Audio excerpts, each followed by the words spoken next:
What's up? How you doing? Here we are. Beautiful night tonight. Beautiful night. I have some Lipton tea. Just made it. Used fire. Right here. I know it's hot because I just took it off the fire. Delicious. Delicious.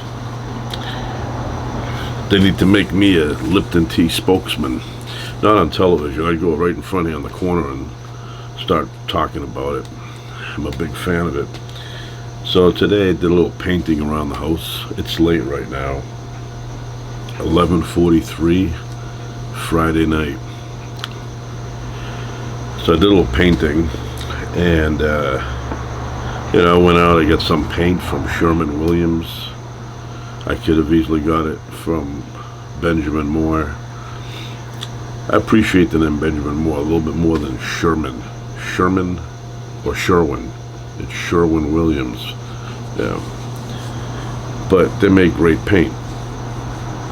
One thing I noticed though, and this has nothing to do with Sherwin-Williams, but when you go and buy paint nowadays, I don't see the sticks anymore. Remember they had a big bucket of sticks?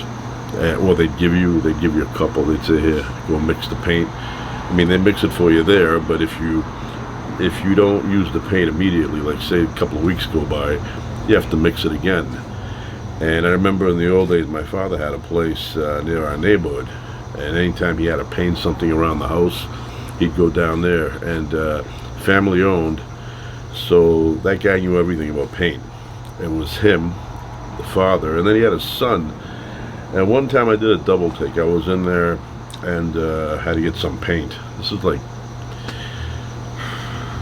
maybe 25 years ago. I went in there and get some paint, and the son popped up.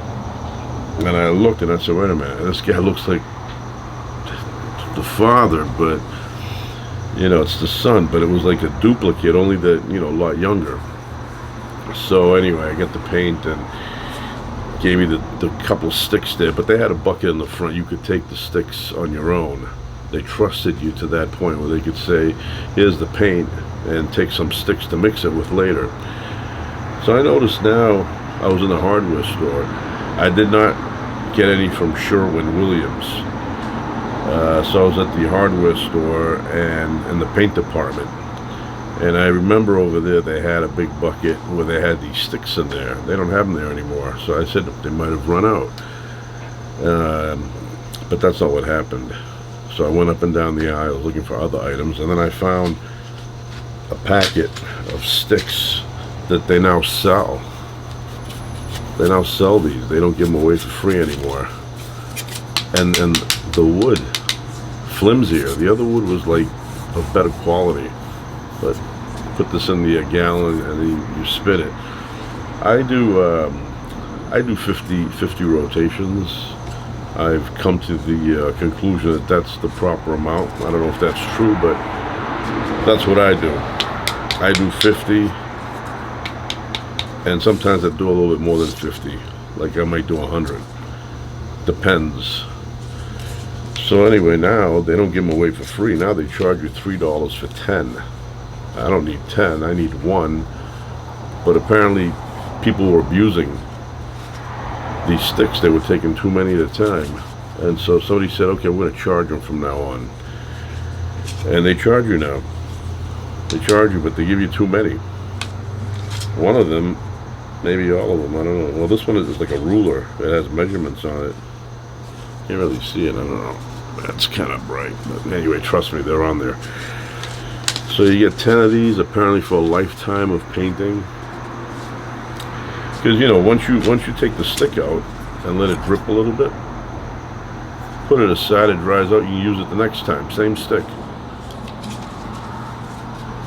I remember when I was a kid, my father would paint a room or something in the house, and he had this habit of spinning it. He didn't do 50.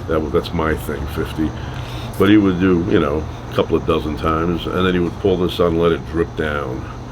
And I would look at it. It was hypnotic. would make a stream into the paint below to the gallon as it was spinning slowly and make a design. So yeah, and in the old days when they gave these away for free, it had the store logo, you know, Bob's Paints, something like that, you know. Now, oh, they all have measurements. You gotta flip them around. They're all rulers. Now somebody said we can make some money off of those sticks. Why are we giving them away? It was courtesy. It was courtesy. It was like, okay, you bought the gallon of paint. This goes with it. Take a couple. Mix the paint at home. It was out of courtesy they did it. And it was good advertising. And I'll tell you now, you know, you go buy a gallon of paint. A good one is like anywhere from $80 to $100 for a gallon, and we complain about gas. I remember when I was a kid, about $20 got you a gallon of paint. Some of it was $14.99. Now you go in there, and like I went in there the other day, and the guy said to me, that's $89 for that gallon. And he goes, it's on sale right now. Normally, and he gave me another price, and I said, wow, it's a lot of money, $100 for a gallon of paint. So I did a little painting today. I'm still in my paint clothes. White shirt and white pants. You look like either a doctor or a guy that works at the mental hospital. I don't know if that's politically correct anymore, mental hospital. I don't know what they call them anymore. But you look like one of those guys, you know, that walks around the hall, and if any mentally ill patient escapes, they got like 5 of these guys popping out of nowhere and tackling the guy. But they dress like that. Also guys that make cakes, bakers, they dress like this. But yeah, when I dress like this, I don't like going out. It feels uncomfortable. You know, you look like you're delivering a cake somewhere. So anyway, that's what I did. Not all day, like from 3 and on. 3 till a little while ago.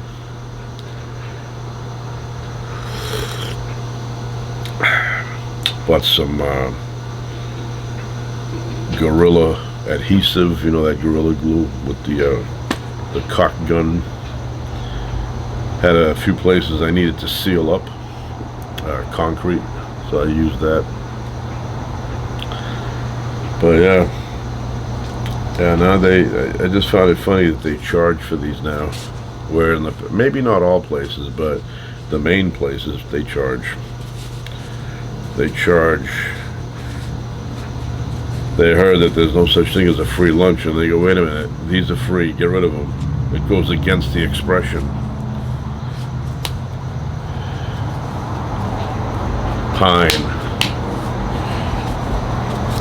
You know what else I noticed?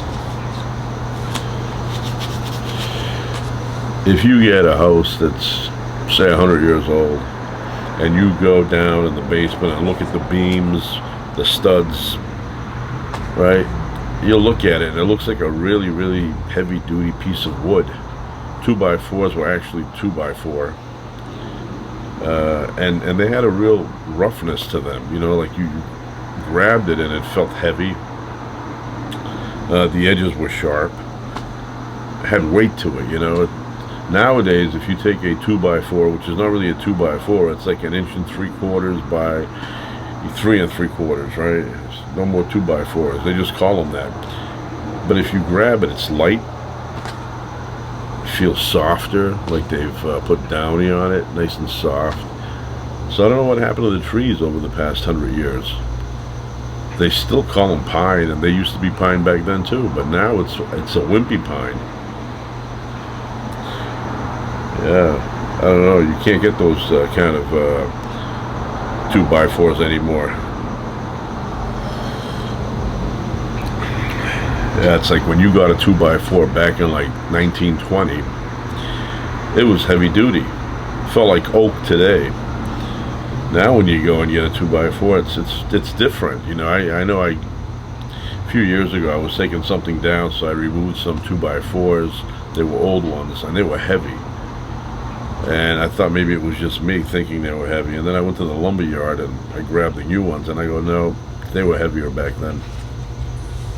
Even the wood is cheaper now. I don't know how they did that.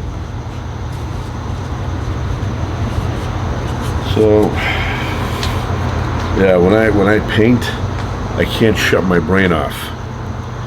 You know, I get into this pensive mode, and my brain is constantly yapping inside. You know, people are looking at me paint and they think everything's like relaxing, I'm just painting away. But inside my head, I have every situation that ever happened in my life from age 2 and on, repeating, thinking about everything. You know, everything is going on in here when I'm painting. You know, it's weird, but that's what's going on. You know, you see me, but I'm not just sitting there without any thoughts. My head is just like full of thoughts.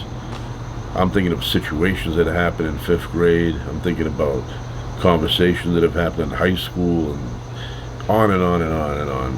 And that happens when I'm like painting. I'm looking at the wall. I'm cutting the brush, trying to get a nice angle in there, and I'm just thinking. So, and sometimes I'm like, all right, shut up. That's enough. But it keeps going on. Keeps going on.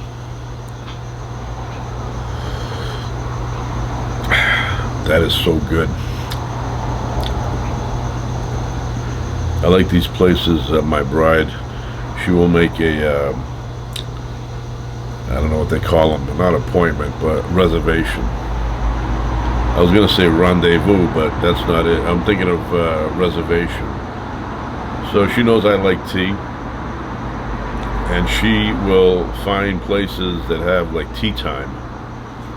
Disneyland used to have it. They don't have it anymore. They stopped it. But you'd go in there and it was all these dressed up people, and you'd sit down. A very polite waitress would come to you and ask you which one of the options you would like, and I would pick one, and then it would come with little cuts of sandwiches, desserts, things like that, and a big pot of tea. You know, and you first look at it, you're like, that's not enough food. And then you eat it and you're like, man, I am stuffed. I'm full. But yeah, I love tea. I've been drinking tea now for decades. I appreciate tea.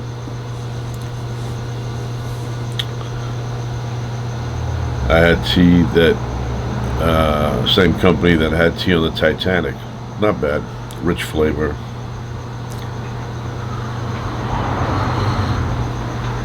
And this is like the biggest size you want for a teacup. Anything bigger, tea gets cold. You know, it's not good. Okay, this size or smaller. British people have those teeny weeny cups, and what they do, the finger goes up like this when they drink. I don't know what that means. It means something. Yeah, but very quiet out. A couple of weeks now in a row, I'm out. You know, I do trash late.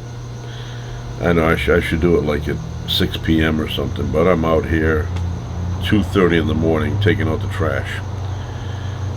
You know, and so last week when I did it, I looked coyote. You know, shuffling through my street. Gave me a look, kept going, took a left. And the week before that, same thing. I was out doing the trash, and I looked coyote in the city. You know, I mean, I can understand if I lived in the forest, but in the city, you know, I know Hollywood Hills are not that far, but it's a walk. So, and I don't know where they go in the daytime.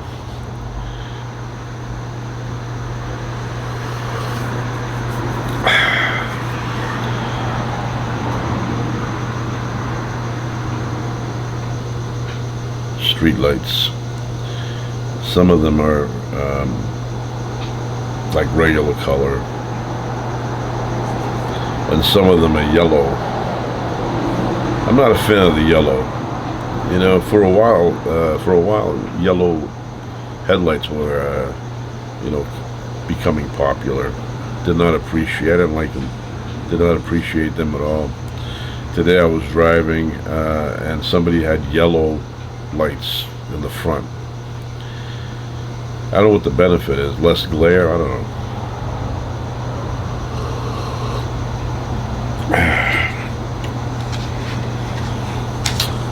It was murky earlier. It's cleared out. Thought it was gonna rain.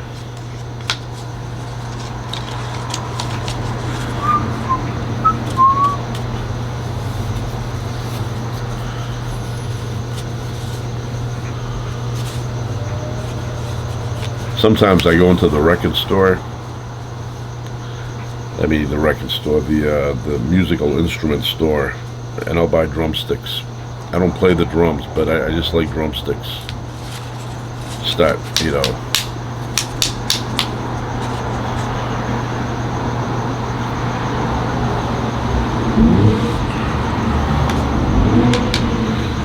I was watching on YouTube, not Peter Tork, the other guy, Mickey Dolenz from the Monkees, and he was being interviewed. And I said to myself, this guy looks pretty good. I think he's either 80 or almost 80. But I was a fan of that show, the Monkees. It was a weird show. Didn't make any sense. Reminded me of dreams that you have at night. They're just random thoughts. But I enjoyed the Monkees. I remember when I was like in the 3rd grade, I'd get home and I'd play around with the Zenith just enough where it would catch that station with a bunch of static, and I'd watch the episode. I love the theme song, but Last Train to Clarksville, love that tune. Stepping Stone, I'm a Believer. Yeah, Daydream Believer. What a great sounding tune.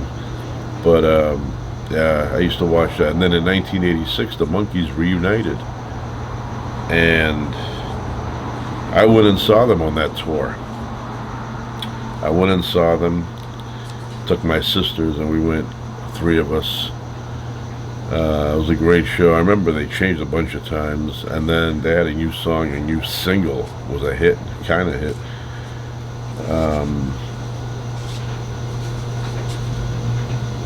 What's it called? That Was Then, This Is Now. And I guess Jones there, Davy Jones, did not appreciate that they signed another bad deal. He said, "You think we would have learned our lesson and not signed these bad deals when we did it again?"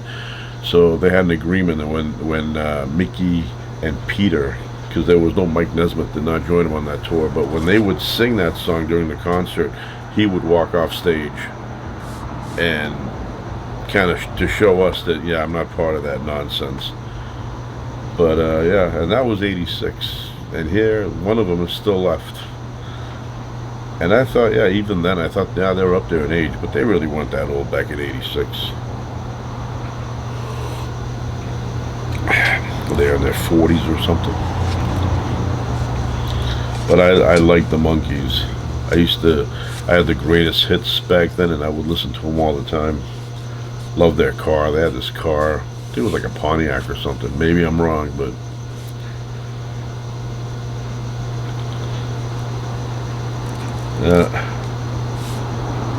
had Michael Nesmith with the big sideburns and the wool hat.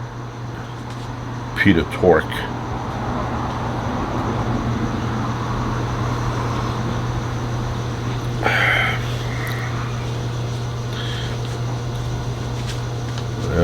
Every once in a while you'll see a big raccoon roam around, and they're big.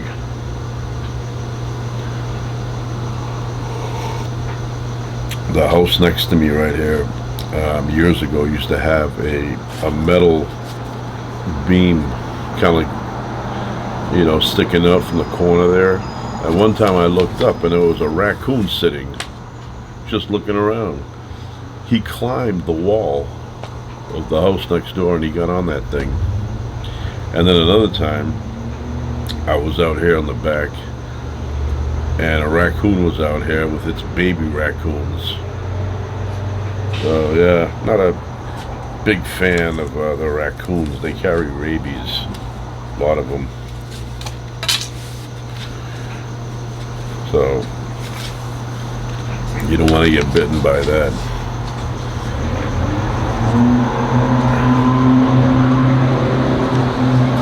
We have possums. A lot of people call them opossums. I find that very awkward. I prefer possums.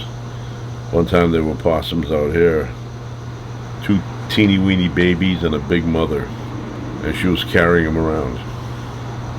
But they really get scared. If you get up abruptly or something, they're over there. Yeah, they get scared. Run off.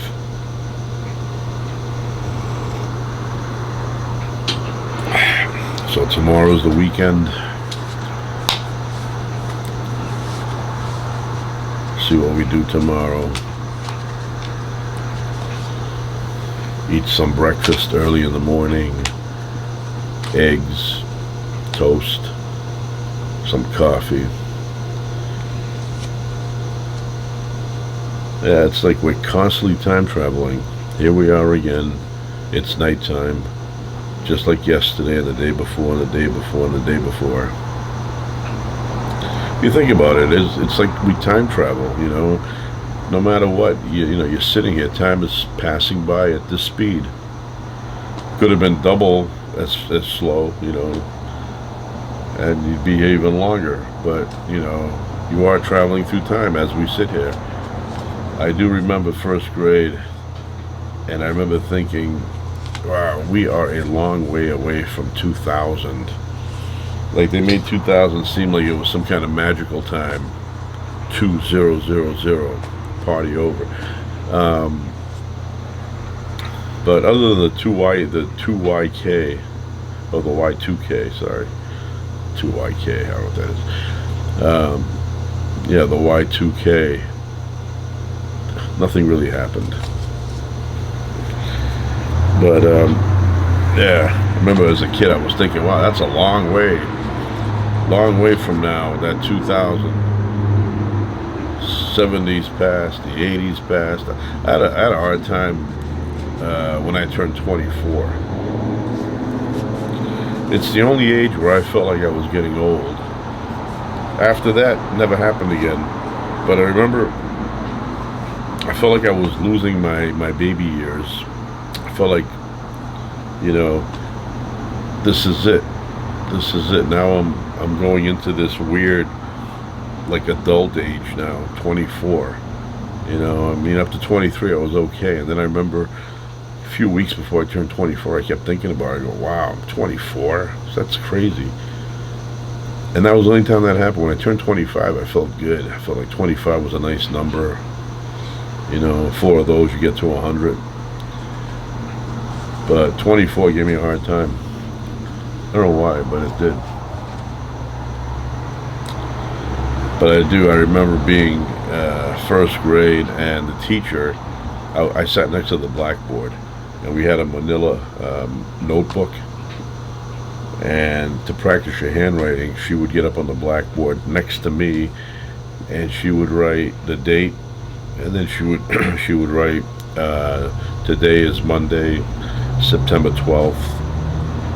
It is raining outside, or whatever, and we had to copy that. And up until recent years, or recent, you know, 15, 20 years, whatever, I knew what that notebook was. And then I don't know what happened to it, but my mother tossed it.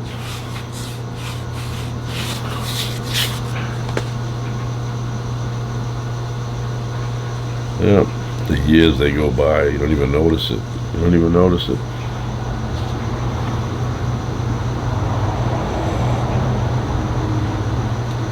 But that's, you know, that's how it is.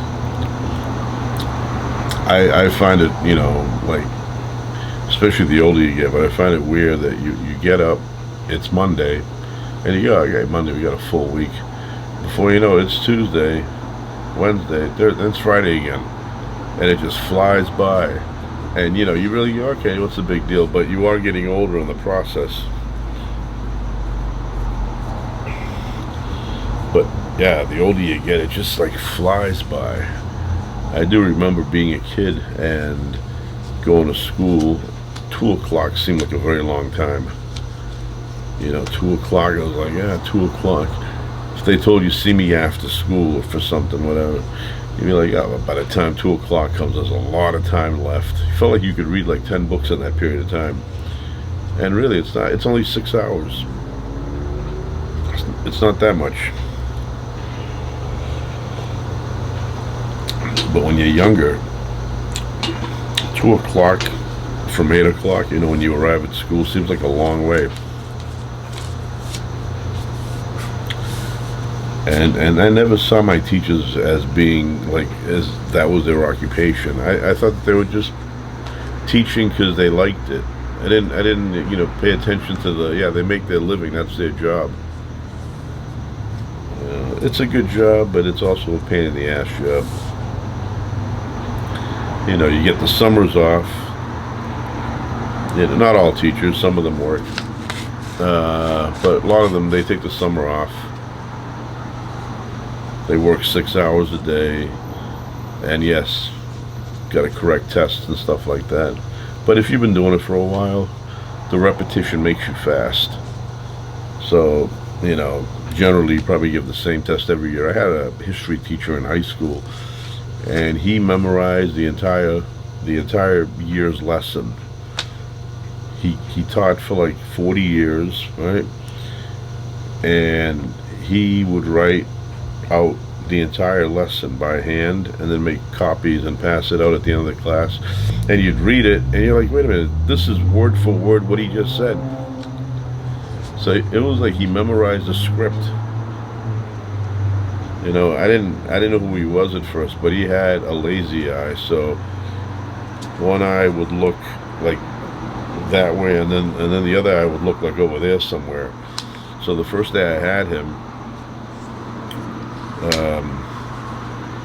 we were in the back. I was in the back, first row, all the way in the back. My friend Andy was in the second row, further up a little bit, and teacher comes over with his eye looking in the wrong direction, and he starts asking a question, and he's like, I don't know how he did it, but like something like that, he's talking, right? So his eye is looking, according to how I'm looking at him, the person ahead of me, but he's actually looking at me, he's talking to me. And I didn't know it until his finger went up and he went, you. And I go, oh, you're talking to me? Well, you gotta look at me. I don't know what that eye is like crazy. That eye is looking over there. It's not looking at me.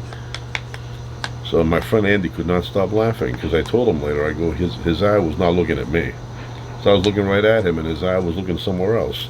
So if somebody says you without pointing, but they're looking at 2 people over, you're not going to answer the question.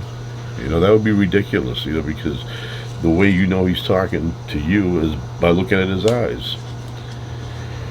So he was not looking at me. But then I got used to him. And he would speak like I'm speaking now, and then at the end he'd pass out papers, and every single word that he said was on there as if he memorized a script. He had done it for so many years that he was up there like a robot, just talking. And then, he'd go home, he'd read that over, and it basically told you everything you needed to know about the test. It was all on the paper. And then you wait years and years later, and you don't remember anything from that class. Repetition, but repetition has to be constant. If you stopped hearing about history right after high school, you would forget it within 10 years. You wouldn't know, anything about history. They gotta find a better way of teaching, something else that sticks with you, because the stuff they teach you, like how many people remember everything about mathematics? You know what you remember? Your times tables, adding, subtracting, that's about it. You don't remember much about geometry, algebra. Yeah, you need a refresher course. And then you're like, okay, I remember that.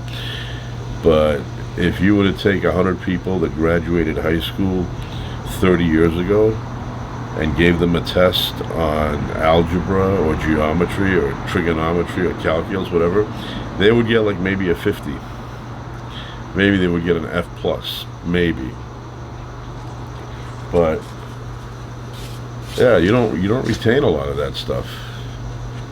And if it wasn't for constantly hearing about history and historical events, or once in a while picking up a book and updating yourself on stuff that happened in the past, you would be lost. You wouldn't know anything. You'd be like, I don't remember that. The reason why we remember some of this stuff is because it gets reintroduced to us through television, radio. Somebody brings it up, and we're like, oh yeah, I remember that. Yeah, I remember that. But yeah, most of the stuff you just, you don't remember it unless it's currently being told to you.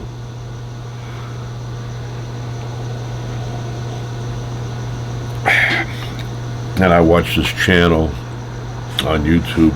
Guy has, I think, dementia, or a form of I know he's got dementia. I'm not guessing. He has that, and you could find its last name is Salinger. I enjoy that channel. He's got the son taking care of the father, and all the adventures they go through as time goes. And the father's old. It's like 94, something like that, and he's got dementia.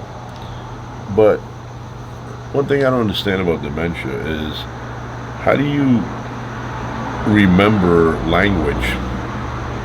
They speak, they don't go, oh, I can't remember that word, I was trying to, we do that more than they do it. I mean, he's got no issue talking, but you would think you wouldn't be able to talk because your brain would be losing the words. So I don't know why you lose facial recognition abilities, but you don't lose the words you need to express yourself with. I see people with Alzheimer's, people with dementia, and they're communicating well. They may not be able to remember what they ate for breakfast or where the bathroom is in the house, but they have not forgotten one single word from the English language, if they speak English or whatever language they speak. Which I don't understand that at all. Don't understand it.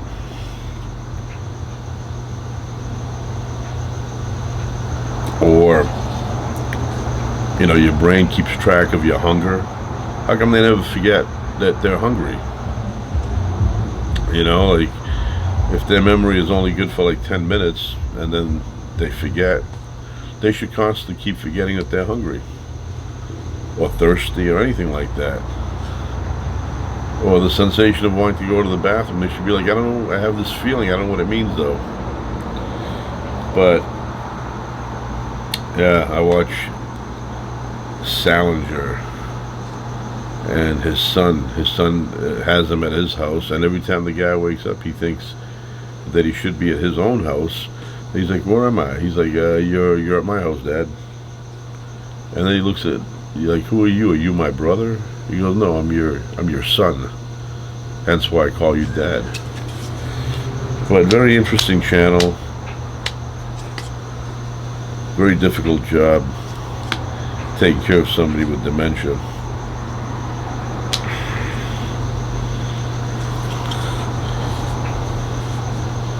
Salinger.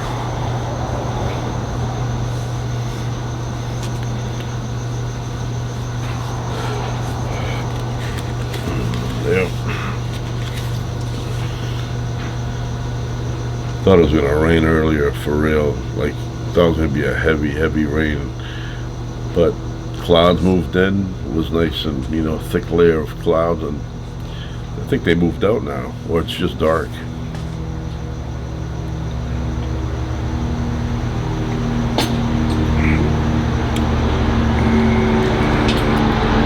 I know that's LAPD.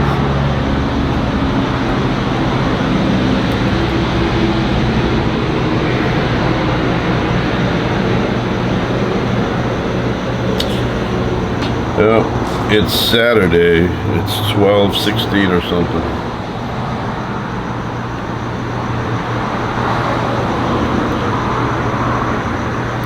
Every time these helicopters fly over the house, I always think, like, what if they lose power while I'm sleeping, and all of a sudden, a thing comes through your house, big helicopter, or an airplane or something like that. It's not a common occurrence, but it could happen. Anyway, that's it. That's it for now. Ciao.